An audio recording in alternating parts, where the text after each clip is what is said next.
लगेगी। अगर शून्य कोटि की अभिक्रिया 100% पूरी होती है तो उसको पूरा होने में कितनी अर्धयुकाल लगेगी। तो ठीक है, आंसर आपका बिल्कुल सही है कि जो शून्य कोटि की अभिक्रिया है वो 100% पूरी होती है और उसको पूरा होने में 2 अर्धयुकाल लगती है। मैं भी उसको सिद्ध करके बताता हूँ। ठीक है, तो आप जो पॉइंट नंबर 6 या 7 जो भी था देखो देख लेना, उसमें वो ये था कि एक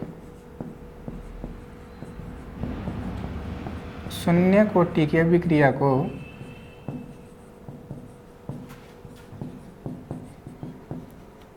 सौ प्रतिशत पूरा होने में या फिर एक शून्य कोटि की अभिक्रिया 100% पूरा होने में 2 अर्धयुकाल काम में लेती है या फिर यूज होती है। प्रूफ करते हैं इसको। देखो अर्धयुकाल का फॉर्मूला क्या था? T12 is equal to A0/2K0, यही था। अब देखो क्या कहा, 100% पूरा होने का मतलब क्या है? 100% पूरा होने का मतलब ये है क्या कि जो x है वो पूरा का पूरा बन गया, वो पूरा बन गया हो। ठीक है ना, 100 बन गया हो। और आपने अगर 100 भी कारक ले रखे हैं तो वो सारे के सारे किस में बदल जाने चाहिए? उत्पाद में बदल जाना चाहिए। कहने का मतलब जो आपका उत्पाद है वो पूरा का पूरा बन जाना चाहिए, तभी तो अभिक्रिया 100% पूरी होगी। या फिर हम कह सकते हैं कि जो आपके पास A था वो पूरा का पूरा 100 का 100 क्या हो जाना चाहिए? पूरा विलुप्त हो जाना चाहिए।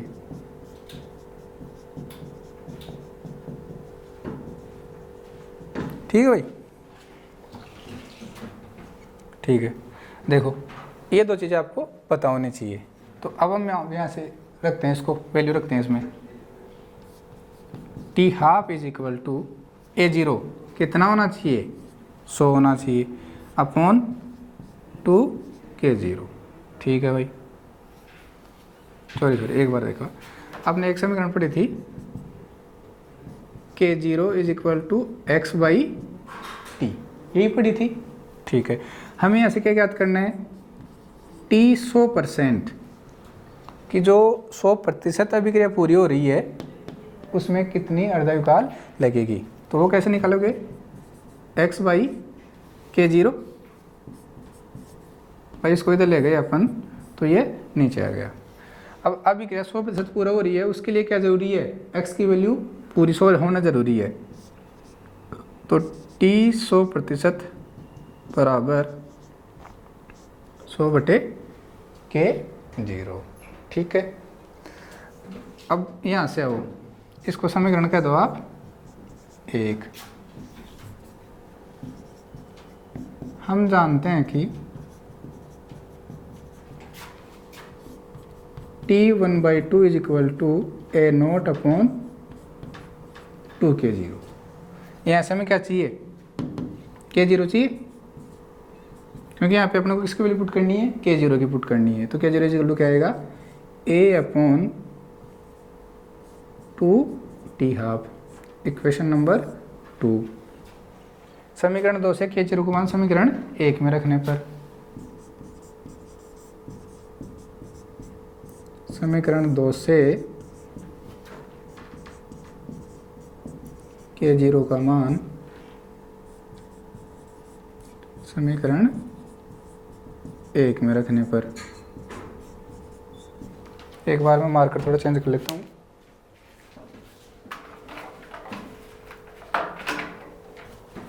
ठीक है, जब मान रखोगे तो क्या आएगा? देखो T 100% इज इक्वल टू, ऊपर 100 था अपने पास, अपॉन K0 को क्या रखोगे? A0 upon 2T12। अब ये जो बट्टे में है ये जो ऊपर चला जाएगा, T 100% is equal to 100/A0 into 2T half. ठीक है, तो होगा क्या, 100% कंप्लीट होने में 100% कंप्लीट होने में क्या होगा, A0 की वैल्यू कितनी होनी चाहिए, 100 होनी चाहिए। तो T 100% इज इक्वल टू क्या होगा, अपॉन 100, ये A0 90 नहीं है भाई, इंटू 2T हाफ, मतलब ये 100 का 100 पूरा खत्म होना चाहिए था, 100 से 100 मरा। बोलो क्या आया,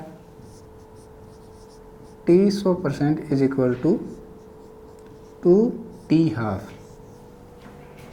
मतलब समझ गए कि शून्य कोटि की जो अभिक्रिया है वो 100% पूरा होने में कितना टाइम लेती है, बिल्कुल सही, 2T हाफ। अगर समझ में नहीं आया दोबारा से देख लो, फटाफट बता देता हूँ। देखो हमने क्या किया, हमें पता है कि x इज इक्वल टू क्या होता है, K0T। हमें क्या निकालना है, यहाँ से T 100% निकालना है, तो उसके लिए क्या होगा, x अपॉन K0, यहाँ से डिवाइड कर दिया और इसको इक्वेशन 1 वैल्यू दे दी। 100% पूरा होने के लिए क्या ज़रूरी है, x की वैल्यू भी कितनी होनी चाहिए, 100, मतलब पूरा का पूरा उत्पाद बन जाना चाहिए, और जो अभिकारक है वो पूरा का पूरा खत्म हो जाना चाहिए। ठीक है, वैल्यू यहाँ पे x की तो पुट कर सकते हैं अपन, वो बाद में कर देंगे। एक बार अर्धायुकाल वाले इक्वेशन से आ जाओ, आपको हमेशा यही रिलेशन यूज करना है।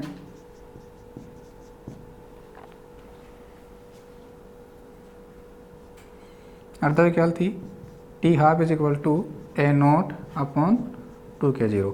अब यहाँ से देखो, हमने K0 को मान निकाल के अगर यहाँ रख दें तो अपने पास सॉल्यूशन आ जाएगा। तो यहाँ से अगर K0 की वैल्यू निकालते हो आप, तो A0 अपॉन 2T हाफ आ जाएगा। ये इक्वेशन 2, समीकरण 1 और 2 से T 100% इज इक्वल टू ये x और ये A0, ये 2T हाफ ऊपर चला जाएगा, 2T हाफ। अब 100% पूरा होने के लिए क्या ज़रूरी है, x की वैल्यू 100 और A0 की वैल्यू भी क्या होनी चाहिए, 100। तो आपने रखा T 100% is equal to 100/100 into 2T half, ये मर गए दोनों, आ गया T 100% is equal to 2T half. ठीक है, तो शून्य कोटि में हमने न्यूमेरिकल कर लिए, इसका गणितीय रूप लिख लिया, अवकलित समीकरण, समाकलित समीकरण, अर्धायुकाल, जितने ग्राफ बन सकते थे उतने ग्राफ बना लिए। ठीक है, न्यूमेरिकल कर लिए, और ये जो एक पॉइंट बच रहा था ये कर लिया। इसके बाद में हम पढ़ने वाले हैं प्रथम कोटि, द्वितीय कोटि। ठीक है, ठीक है।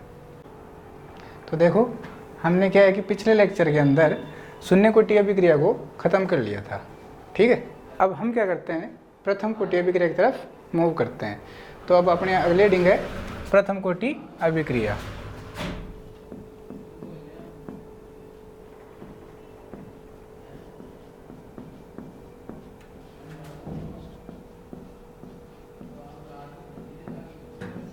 ठीक है भाई, फर्स्ट ऑर्डर रिएक्शन।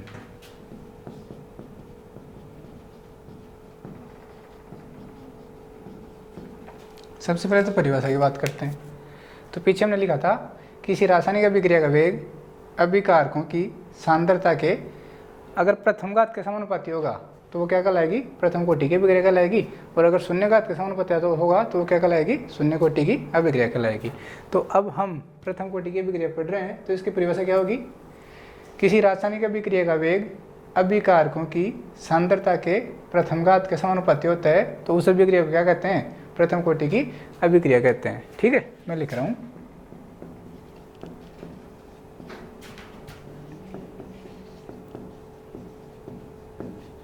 किसी रासायनिक अभिक्रिया का वेग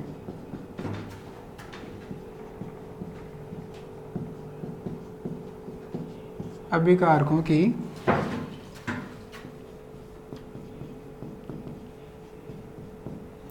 सांद्रता के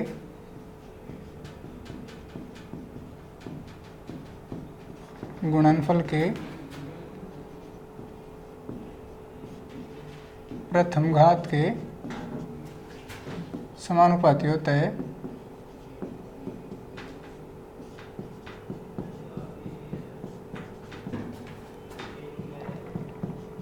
तो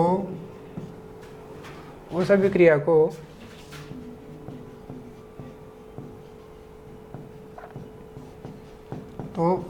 को प्रथम कोटि अभिक्रिया कहते हैं।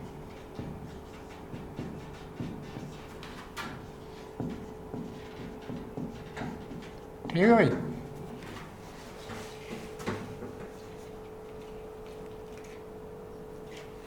देखो ये परिभाषा हो गई आपकी। अब वही जैसा हमने पिछले कल पढ़ा था कि एक बार इसका गणितीय रूप पढ़ते हैं, फिर इसका पूरे डिटेल वाइज एक एक टॉपिक को अपन समझते हैं। ठीक है, तो सबसे पहले इसका पढ़ते हैं अपन गणितीय रूप या फिर गणितीय समीकरण। ठीक है, उसके लिए क्या करना पड़ेगा अपने को? सबसे पहले एक रिएक्शन लेनी पड़ेगी A2P। ठीक है भाई। अब देखो भाई,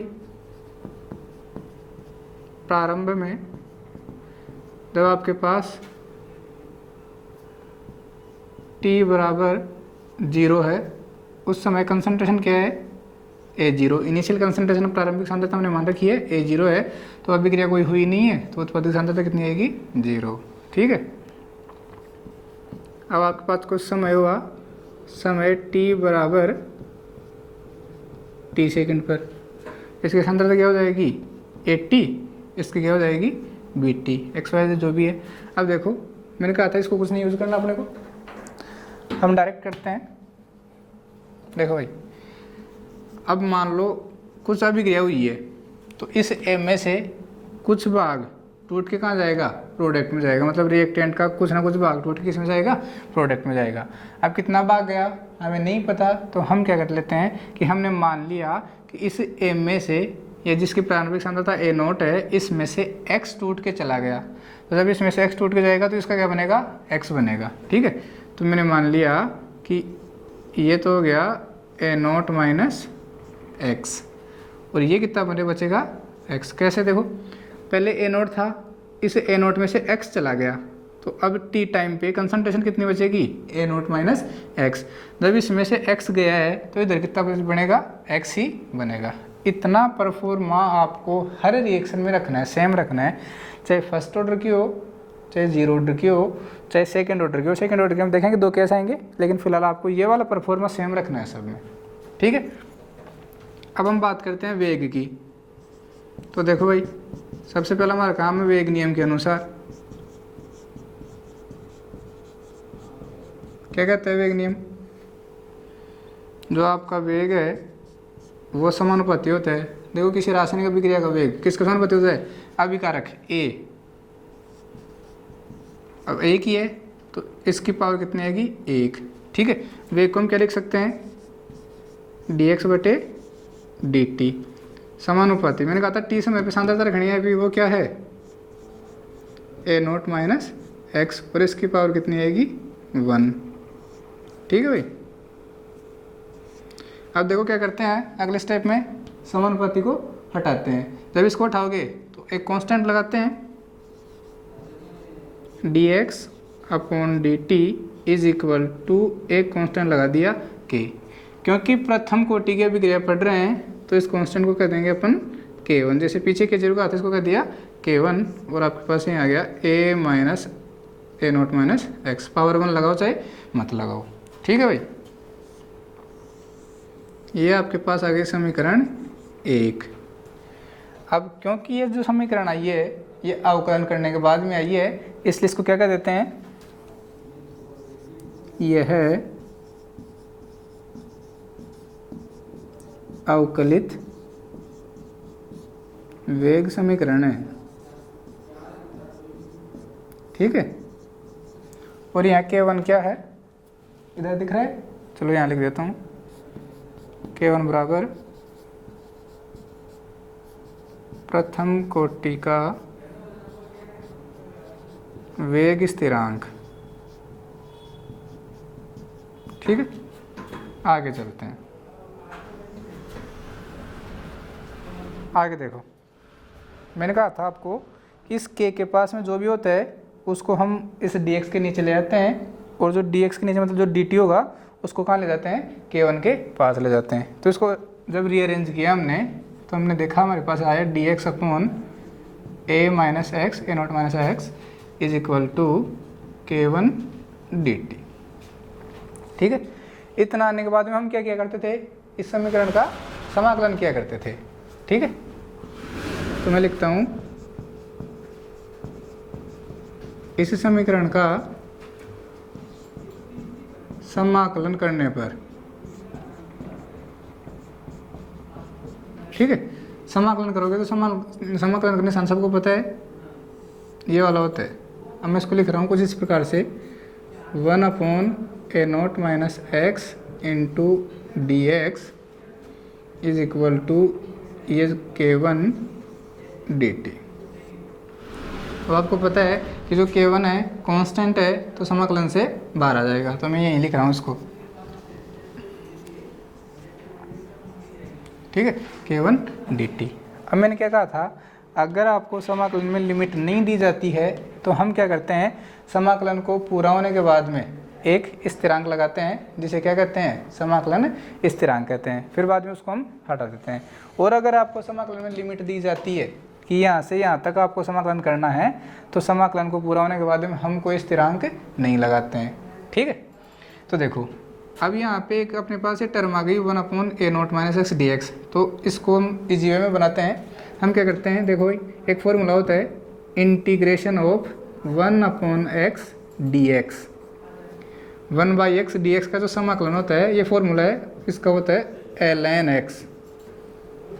ठीक है, अब ln एक तो होता है ln, एक होता है log, दोनों में अंतर क्या है अभी आपको मैं बता देता हूँ। ठीक है, तो 1 बाई एक्स डी एक्स का जो समाकलन होगा वो क्या होगा, ln x। अब मैं क्या करता हूँ, जो ए नोट माइनस एक्स है हम इस पूरी क्वांटिटी को क्या मान लेते हैं, x मान लेते हैं। तो जब इसको x मानेंगे तो ये जो अपना है ये इस फॉर्मूले में बन जाएगा। ठीक है, तो देखो क्या होगा, अब इस पूरे को हमने क्या मान लिया x, तो ln x और x के क्या रख दोगे, ए नोट माइनस एक्स। तो देखो भाई अब क्या होगा, इसका समाकलन क्या होगा, ln x के जगह क्या माना था अपन ने, ए नोट माइनस एक्स।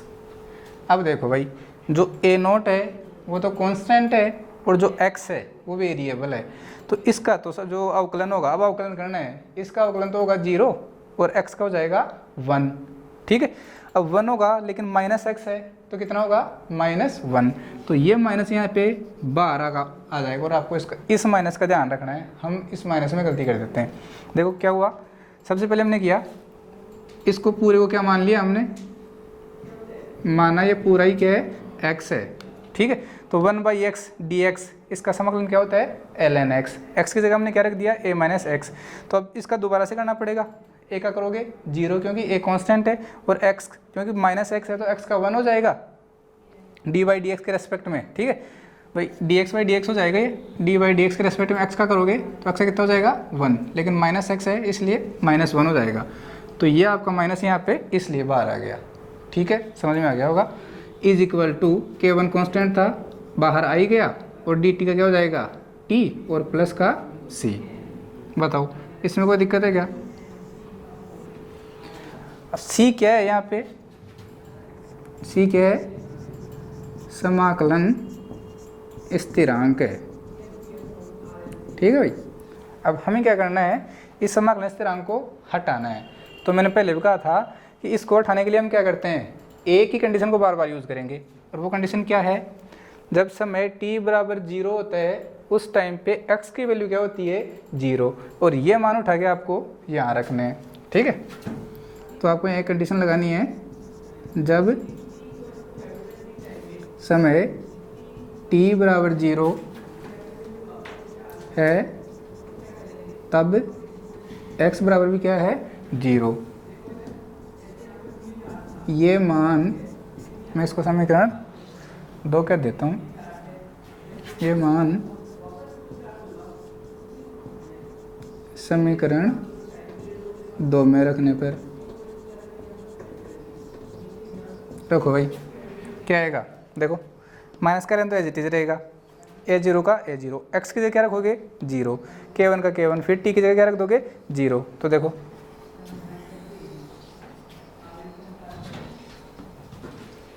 ये माइनस का ln, a नोट का a नोट, x की जगह क्या रखना है 0, इज इक्वल टू ये k1 और t की जगह फिर से क्या रखना है 0 प्लस का c। तो किसी भी चीज़ को आप 0 से मल्टीप्लाई करते हो तो क्या आएगा 0, इधर तो क्या बचेगा माइनस का ln a nought is equal to c, क्योंकि ये भी पूरा क्या हो जाएगा 0 हो जाएगा। ठीक है, तो यहाँ से अपने पास क्या आ गया c का मान आ गया, और अगर इस c के मान को उठा के हम यहाँ रख देते हैं तो c यहाँ से गायब हो जाएगा।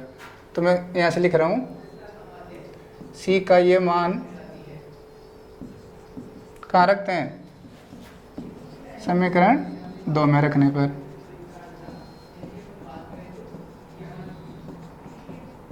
रखो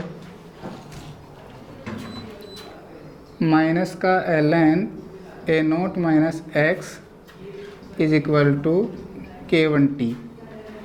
अब c प्लस c की जगह क्या रखोगे, प्लस और माइनस गुणा क्या हो जाएगा माइनस ln a नोट। ठीक है, अब हम क्या करते हैं, जो वेरिएबल हैं उनको एक तरफ कर लेते हैं और जो नॉन वेरिएबल हैं उनको दूसरी तरफ कर लेते हैं। तो ln वाली तरफ को हम क्या कर लेते हैं, एक तरफ कर लेते हैं। तो ये जो ln a नोट है, अगर इसको उठा के हम इधर ले आए, मतलब पक्षांतरण कर लें, तो ये माइनस का है, बराबर के धरेगा तो किसका हो जाएगा प्लस का। तो देखो मैं इसको ऐसे लिख रहा हूँ, आप लिख सकते हो यहाँ पे पक्षांतरण करने पर। ठीक है, तो ln a नोट को इधर लेके आए तो ये ln a नोट किसका हो गया प्लस का, और ये माइनस का ln a नोट पहले से इधर था, तो ये माइनस का ln a नोट माइनस का x इज इक्वल टू, इधर आपके पास है k1t। अब फिर से यहाँ पे एक फॉर्मूला बन रहा है, और वो फॉर्मूला क्या है देखो, जो भी फॉर्मूला होगा मैं उसको थोड़ा स्टार्ट कर रहा हूँ, आप याद रख लेना। ln m माइनस का ln n, ये होता है ln m ओवर n, कोई फॉर्मूला याद रखना, ln m minus ln n, इसको कैसे लिखोगे ln m बाई n। ठीक है, तो ये तो हो गया आपका ln n या फिर m, और ये क्या हो गया n। तो ln m माइनस का ln n किस फॉर्म में लिख दोगे, ln m अपॉन n के रूप में आप इसको लिख दोगे। तो मैं इसको ऐसे लिख रहा हूँ k1t is equal to ln m क्या है a नोट अपॉन n क्या है a नोट माइनस x। ये लो भाई, ये आपकी समीकरण आ गई 3। अब मुझे बताओ, ये जो समीकरण आई है ये समाकलन करने के बाद में आई है। ठीक है, तो आप इस समीकरण को क्या दे सकते हो, समाकलित वेग समीकरण। ठीक है भाई, अब ये जो समाकलित वेग समीकरण है इसकी 2 फॉर्म और होती है, मैं आपको बता रहा हूँ एक एक करके। एक फॉर्म तो क्या होगी, जब हम इस ln को किस में कन्वर्ट कर सकते हैं, लॉग में कन्वर्ट कर लें। ठीक है, देखो इसी का मैं दूसरी फॉर्म बना रहा हूँ आगे।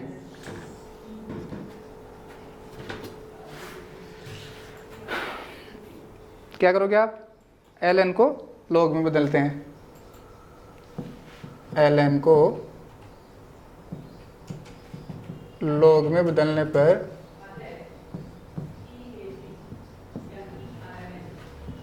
दो 2.303 से गुणा करते हैं, तो करो k1t is equal to 2.303 log a nought upon a note minus x. एक आपके पास इस समाकलित वेग समीकरण की फॉर्म आ गई ये वाली। ठीक है, या फिर अगर हमें k1 का मान ज्ञात करना है तो क्या करोगे, 2.303 बटे t log a note over a note minus x. एक फॉर्म आपकी आ गई ये वाली, ये तीनों ही, ये वाली, ये वाली और ये वाली, ये सारी क्या है, समाकलित वेग समीकरण है। ठीक है, ये भी क्या है, समाकलित वेग समीकरण भाई। ठीक है, अब देखो, अभी तो ये केवल इसका गणितीय रूप खत्म हुआ है। अब इसके बाद में हमें इसकी एक समीकरण और आती है विल्हेल्मिक समीकरण। ठीक है, वो बताना है। फिर इसकी अर्धविकल निकालेंगे, फिर इसके कैरेक्टरिस्टिक पढ़ेंगे। ठीक है, इसके ग्राफ बनाएंगे सबसे इंपॉर्टेंट। और यहाँ पे एक चीज़ और यूज़ हो रही है बार बार, ये लोग, तो इसके मान भी निकालना सीखेंगे। ठीक है, तो एक बार आप छोटी सी चीज़ बता देता हूँ आपको यहाँ पे एक्स्ट्रा, कि एल एन और लोग में क्या अंतर होता है। अगर एल एन के बेस में ई होता है तो हम इसको नॉर्मल एल एन कहते हैं। ठीक है, और अगर एल एन के बेस में टेन होता है तो हम इसी को क्या कह देते हैं, लोग कह देते हैं। ठीक है, अगर एल एन के बेस में टेन होता है उसी को क्या कह देते हैं, लोग कह देते हैं। और अगर एल एन के बेस में ई होता है उसको हम नॉर्मल क्या कहते हैं, एल एन कह देते हैं। ठीक है, तो ये आपको याद रख लेना है। ज़रूरी नहीं है इस लोग की जगह क्या दे सकता है, एल एन टेन भी वो दे सकता है। ठीक है, तो एक बार आप क्या करो, मैं आपको दोबारा समझा देता हूँ, फिर आप इसका स्क्रीनशॉट ले लेना। सबसे पहले ये परफॉर्मा आपको बनाना है। अभिक्रिया आपने लिखी, प्रारंभ में इनिशियल कंसंट्रेशन हमने मान ली ए नोट, प्रोडक्ट की कंसंट्रेशन 0। अब टी समय पे जो रिएक्टेंट है वो कुछ ना कुछ डिकम्पोज होकर प्रोडक्ट में कन्वर्ट हो गया। अब कितना हुआ हमें नहीं पता, तो हमने मान लिया कि जो रिएक्टेंट है वो एक्स चला गया, अपनी इनिशियल कंसंट्रेशन में से एक्स चला गया, तो हमने रख दिया ए नोट माइनस एक्स। तो ये कितना बना, एक्स बना, क्योंकि ये एक्स गया तो ये कितना बनेगा, एक्स। ठीक है, अब वेग नियम के अनुसार, वेग नियम क्या कहते हैं, किसी भी रासायनिक अभिक्रिया का वेग अभिकारकों की सांद्रता के सक्रिय द्रव्यमान के समानुपाती होता है। ठीक है, तो यहाँ पे अभिकारक है ए, इसका सक्रिय द्रव्यमान या फिर इसका जो सांद्रता है वो, और उसकी घात 1 लगा दी, क्योंकि हम कोटि की बात कर रहे हैं इसलिए इसकी घात 1 लगा दी, प्रथम कोटि की बात कर रहे हैं। अब टी समय पे हमें सांद्रता रखनी होती है, तो टी समय पे सांद्रता हमारे पास है ए नॉट माइनस एक्स, और रख दिया, उसकी पावर 1 लगा दी। वेग को मैं D x upon D T लिख रहा हूँ, मैंने कहा था आपको लिख सकते हैं। अब जैसे इसको उठाएंगे तो एक इस तरह लगाएंगे K1, K1 के प्रथम कोटि का वेग स्थिरांक है। अब समाकलन करने के बाद में जो समीकरण, सॉरी अवकलन करने के बाद जो समीकरण आई है उसको क्या कह सकते हैं, अवकलित वेग समीकरण कह सकते हैं। अब मैंने कहा था कि जब भी ये समीकरण आपके पास आ जाएगी तो K1 के पास में जो भी होगा उसको उठा के हम नीचे लेके आएंगे और इस dt को उठा के उधर लेके जाएंगे। हमेशा आपको हर कोटि के अभिक्रिया में यही काम करना है। ठीक है, तो हमने क्या किया, इस a माइनस एक्स को अपन नीचे ले आए और dt को उधर ले गए, तो आपके पास आ गया dx upon a nought minus x is equal to K1 dt। अगला कदम अपना होता है समाकलन करना, तो हमने क्या किया, इस समीकरण का समाकलन कर दिया। ठीक है, समाकलन का निशान होता है ये वाला, तो हमने इसको इधर लिखा, इसको इधर लिखा। जो भी कांस्टेंट होता है चाहे वो अवकलन हो चाहे समाकलन हो, उससे पार आ जाता है। तो मैंने इसको इस प्रकार से लिख दिया। अब मैंने इस पूरे को ए नॉट माइनस को क्या मान लिया, एक्स मान लिया, तो ये हो गया 1/x dx, 1/x dx। और मैथ के अंदर 1/x dx का फॉर्मूला होता है ln x। ठीक है, तो इसको हमने क्या लिख दिया, ln x। अब देखो ये मैंने लिख दिया ओनली ln x, और x की जगह क्या रखा था, a नॉट माइनस एक्स। अब इसका फिर से हम डिफ्रेंशिएशन करते हैं, अवकलन करते हैं, तो होगा क्या, देखो आपके पास dy/dx था, आपने a नॉट माइनस एक्स का अवकलन करना है, तो a नॉट कांस्टेंट है, कांस्टेंट होगा तो इसका अवकलन क्या हो जाएगा, 0। और देखो अंदर क्या बचेगा, t/dx माइनस एक्स, तो dx अपॉन dx 1 हो जाएगा और ये माइनस बाहर आ जाएगा, तो क्या होगा, ये माइनस आ गया बाहर। ठीक है, इसलिए यहाँ पे माइनस, ये जरूर याद रखना है आपको, ये ज़्यादा टाइम में यहाँ पे मिस्टेक हो जाती है। इज इक्वल टू K1 का K1 dt का हो गया t, क्योंकि हमें लिमिट नहीं दी गई है इसलिए समाकलन पूरा होते हमने क्या लगा दिया, स्थिरांक लगा दिया c। अब स्थिरांक लगा तो दिया, लेकिन ये अपने कोई काम का है नहीं, हमें इसको हटाना है। हटाने के लिए हम क्या करेंगे, यही आपको जो मैंने लिखा है हर इक्वेशन में आपको यही तरीका अपनाना है कि जब समय t बराबर 0 होगा उस समय x बराबर क्या होगा, 0 होगा, तो ये दोनों मान उठा के हम इस समीकरण में रख देंगे। जैसे हमने रखा तो हमारे पास c का मान आ गया माइनस का ln a नोट।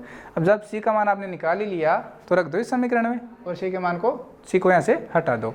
तो जैसे हमने मान रखा तो ये आ गया माइनस का ln a नोट। अब हमने क्या किया, वेरिएबल्स को सेपरेट कर लिया, ln वाले टर्म्स को एक तरफ कर लिया और जो विदाउट ln वाले थे उनको दूसरी तरफ कर लिया। तो हो रहा क्या है, ये एल एन ए नोट हम जब हम इसको प्रक्षांतरण करके इधर लेके आएंगे तो ये माइनस का है, बराबर की रहेगा तो किसका हो जाएगा, प्लस का। तो ये हो गया आपका एल एन ए नोट, ठीक है। और माइनस का L N A naught minus X पहले से था, तो ये माइनस का L N A naught minus X, इधर क्या बचा, इज इक्वल टू में के वन टी बचा। अब एक फॉर्मूला होता है एल एन एम माइनस का एल एन एन, अगर इस फॉर्म में कोई इक्वेशन दी हुई होती है तो हम उसको कैसे लिखते हैं, L N M upon N के रूप में लिख देते हैं। तो हमारे पास दिख गया ऊपर वाली इक्वेशन, इसको तो मैंने मान लिया एम और इस ए नोट माइनस एक्स को मान लिया मैंने एन, तो मिल गया L N M minus L N N, तो लिख दिया L N M upon N के रूप में इसको लिख दिया। जैसे ही लिखा, ये जो समीकरण आ गई इसको क्या कर दिया, समाकलित वेग समीकरण। क्यों, क्योंकि ये जो समीकरण है ये कब आई है, समाकलन करने के बाद में आई है। अब इसकी 2-3 फॉर्म और होती है, आप क्या चाहो तो क्या कर सकते हो, यहाँ से k1 की वैल्यू निकालो, तो k1 is equal to 1/t L N A naught upon A naught minus X, दूसरा रूप। अब अगर आपको एल एन को सर मतलब एल एन नीचे लॉग चाहिए, तो हम क्या करते हैं, एल एन को लॉग में कन्वर्ट कर देते हैं, और एल एन को लॉग में कन्वर्ट करने के लिए क्या करते हैं, उसको 2.303 से गुणा कर देते हैं। तो मैंने यहाँ पे लिख दिया है। अब देखो क्या होगा, k1t इज इक्वल टू, अब एल एन को लॉग में बदलोगे तो 2.303 लॉग आगे ए नोट ओवर ए नोट माइनस एक्स, ठीक है। अब मुझे केवल ओनली k1 का मान निकालना है, तो t1 को इस t को नीचे ले जाओ और आ गया एज इट इज़। ये जो समीकरण है ये इसको क्या कहते हैं, समाकलित वेग समीकरण। ये प्रथम कोटि के लिए आपका गणितीय रूप खत्म हुआ है। अब इसका एक दूसरा रूप और है जिसको हम कहते हैं विलहेल्मिक समीकरण, उसको बाद में पढ़ेंगे, पहले अर्धयुगाल पढ़ते हैं, ठीक है। एक बार अगर आपको उसको स्क्रीनशॉट लेना है तो ले लो, ठीक है।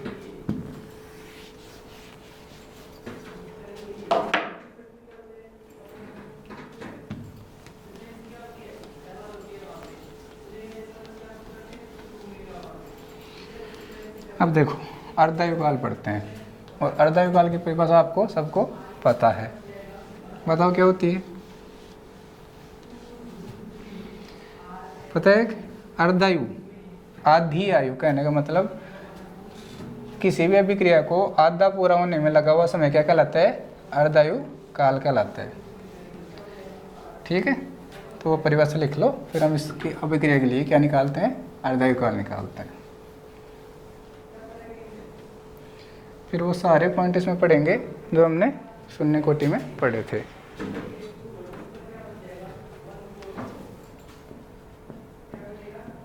तो अब अपनी हेडिंग क्या है, अर्धायु काल, इसको बोलते हो हाफ लाइफ, ठीक है। किससे रिप्रेजेंट करते हैं, t1/2 से अपन इसको रिप्रेजेंट करते हैं, ठीक है। क्या होता है, किसी रासायनिक अभिक्रिया को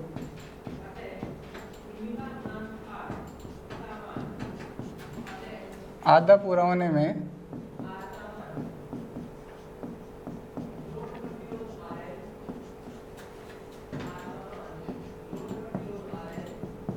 लगा समय क्या कहलाता है, अर्धायु काल कहलाता है।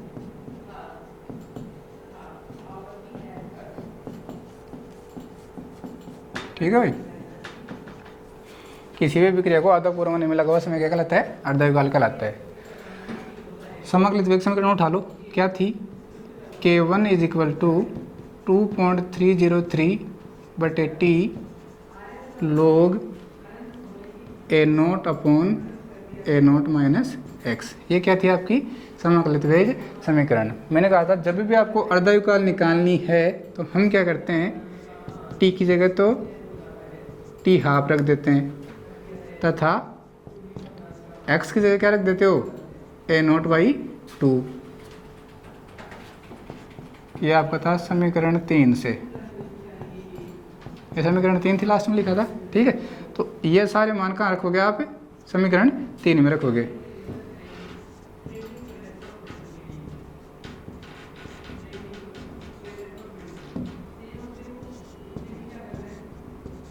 हमेशा आपको अर्धायु काल निकालने के लिए समाकलित वेग समीकरण का ही सहारा लेना है, ठीक है। और हमेशा उसमें टी की जगह टी हाफ और एक्स की जगह ए नॉट बाई टू ही रखना है, चाहे कोई सी कोटि की अभिक्रिया हो। तो रखो K1 is equal to 2.303 over T की जगह क्या रखोगे, T1/2। ये आपका लोग ए नॉट का ए नॉट, फिर से नीचे ए नॉट माइनस एक्स की जगह क्या रखोगे, a naught by two. Very good. अब देखो आगे सॉल्व करते हैं इसको भाई।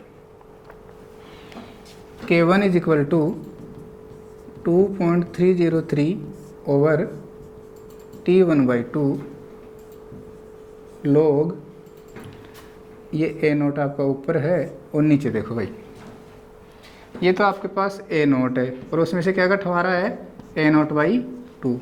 अगर आप चाहो तो इसमें से ए नोट कॉमन ले सकते हो। आपने ए नोट कॉमन लिया तो अंदर क्या बचा, 1 माइनस 1/2।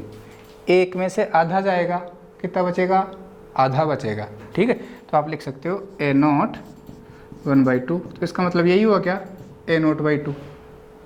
ठीक है, एक तरीका तो ये है, आप सीधा सीधा कर सकते हो।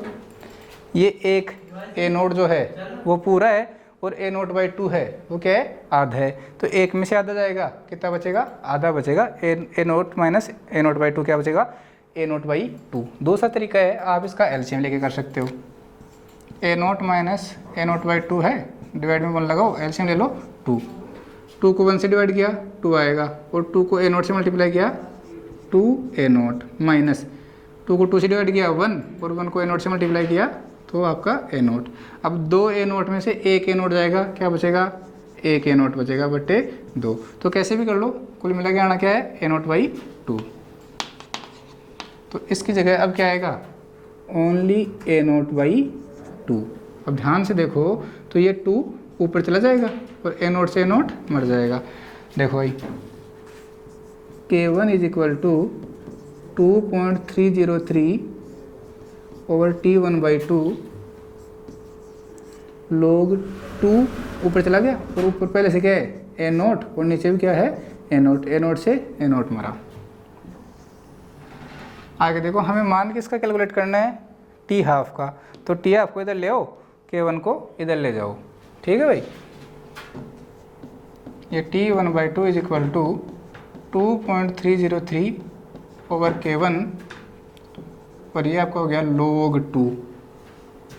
ठीक है भाई, क्या हो गया, log 2, क्योंकि ए नोट से ए नोट कैंसिल हो गया। अब देखो जो log 2 है उसकी वैल्यू होती है 0.3010। ये आपको याद ही करने, इसका कोई सॉल्यूशन नहीं है। तो आपने वैल्यू पुट करी, T1/2 is equal to 2.303 over K1 into 0.3010। तो जब आप इन दोनों को मल्टीप्लाई करोगे तो आएगा 0.693 अपॉन K1। ठीक है, ये क्या आ गया, इसका अर्धायुकाल आ गया। ठीक है भाई, T half is equal to क्या आया, 0.693 अपॉन K1। ये इसका क्या आ गया, अर्धायुकाल आ गया। अब ध्यान से देखो भाई, क्या इसके अर्धायुकाल में कहीं भी अभिकारकों की सांद्रता आपको नजर आ रही है क्या? देखो कहीं भी ए नोट दिख रहा है क्या आपको इस समीकरण में? बिल्कुल भी नहीं दिख रहा। तो हम यहाँ से क्या कह सकते हैं कि जो शून्य कोटि की अभिक्रिया होती है उसकी अर्धायुकाल अभिकारकों की प्रारंभिक सांद्रता पर निर्भर नहीं करती है। ठीक है, साफ साफ है। पीछे तो क्या हो रहा था, पर जो शून्य कोटि की अभिक्रिया थी उसमें तो अभिकारकों की सांद्रता के समानुपाती थी अर्धायुकाल, और फर्स्ट ऑर्डर में क्या हो रहा है, जो फर्स्ट ऑर्डर की अर्धायुकाल है वो अभिकारकों की प्रारंभिक सांद्रता पर निर्भर ही नहीं करती है। तो ये जो पॉइंट है आपको एक भी रटना नहीं है, केवल इनको समझना है। ठीक है, ये इसका हो गया अर्धायुकाल। कोई दिक्कत हो तो आप रिवाइज करके उसको देख लेना। ठीक है, अब मैं आगे बढ़ते हैं अपने इसको।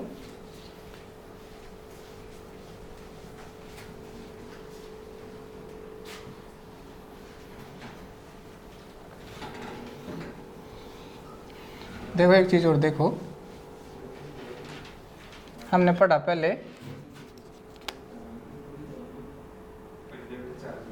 dx upon dt is equal to k1 a note minus x.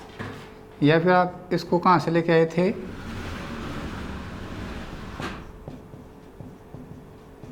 आपने इसको यहाँ से उठाया था, ठीक है। तो आप क्या कह सकते हो कि जो प्रथम कोटि की अभिक्रिया होती है उसका वेग अभिकारकों की प्रारंभिक सांद्रता पर निर्भर करता है और क्या होता है, उसके समानुपाती होता है। याद रखना, शून्य कोटि की अभिक्रिया का वेग अभिकारकों की प्रारंभिक सांद्रता पर निर्भर नहीं कर रहा था, लेकिन प्रथम कोटि की अभिक्रिया का जो वेग है वो अभिकारकों की प्रारंभिक सांद्रता पर निर्भर करता है, ठीक है।